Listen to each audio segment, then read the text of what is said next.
Zee 24 तास एक पाऊल पुढे। 12 फेब्रुवारी 2001 ही तारीख भविष्यासाठी अत्यंत महत्त्वाची आहे आणि या टप्प्यावरच आज 12 वर्ष पूर्ण झाल्यानंतर या सिद्धांतावर बोलणंही तेवढंच महत्त्वाचं आहे। विश्वात असीमित अशा दोनच गोष्टी आहेत, एक या विश्वाचा पसारा आणि दुसरा म्हणजे माणसाचा वेडेपणा।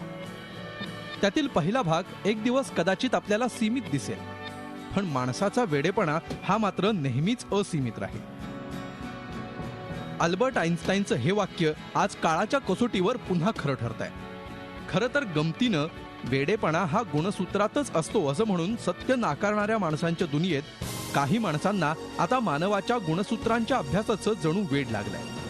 होय, क्रेग व्हेटॉर या जीवशास्त्रात 12 फेब्रुवारीची विश्वक्रांती घडवणाऱ्या शास्त्रज्ञाच्या संशोधनाला आता नवनवे आयाम मिळतात।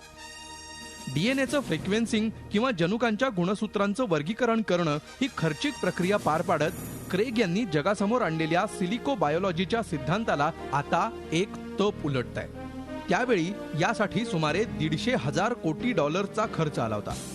त्या सिलिको बायोलॉजीवर आता पुन्हा नव्यानं संशोधन सुरूच आहे। जीन्स म्हणजे नेमकं काय, अनुवंशिकतेच्या नेमक्या कुठल्या गुणांवर ते ठरतं, आपले जीन्स भविष्यात कसे हस्तांतरित करता येतील, अशा नानाविध प्रश्नांवर संशोधक काम करतायत।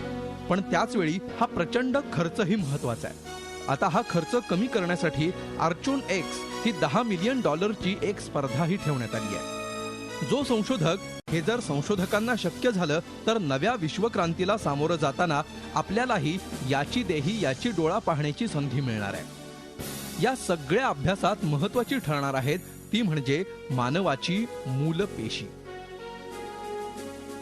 गर्भ म्हणजे एम्ब्रॉयनिक मूलपेशी आणि प्रौढ म्हणजे अडल्ट मूलपेशी अशा दोन मूलपेशीत शास्त्रज्ञांनी वर्गीकरण केलंय। जन्मलेल्या बाळाची नाळ ही माणसाच्या आयुष्यभरासाठी महत्वाची ठरणार आहे। गर्भनाळेतील हेमेटोपोएटिक आणि मिझनकेमल या दोन मूलपेशी असतात। जन्मलेल्या बाळापासून मिझनकेमल या पेशी वेगळ्या करता येतात आणि त्यांचं संवर्धन करून भविष्यात त्याच व्यक्तीच्या हृदयविकारासारख्या अनेक अनुवंशिक आजारांवर महत्वाच्या ठरू शकतात।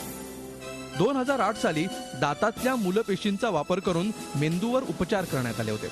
त्यामुळे हा सिद्धांत भविष्यात आवाक्यात आला तर मानवाला आपली नाळ संवर्धन करणं शक्य होणार आहे। त्याचप्रमाणे मिझनकेमल या मूलपेशीचा अभ्यास करून त्या व्यक्तीच्या डीएनए प्रमाणे वर्गीकरण करून योग्य तीच औषधं देता येणार आहेत।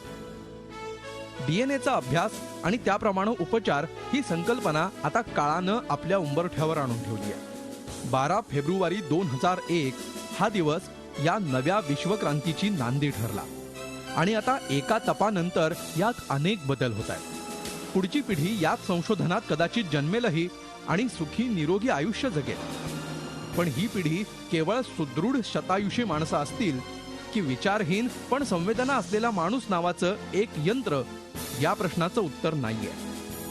कदाचित तोपर्यंत आपण वाट पाहायची त्या संशोधनाची किंवा जुआन एनरिक जे यांच्या is the future if you can या पुस्तकातल्या त्या गोष्टी सत्यात उतरण्याची। झी 24 तास साठी ब्युरो रिपोर्ट। झी 24 तास एक पाऊल पुढे।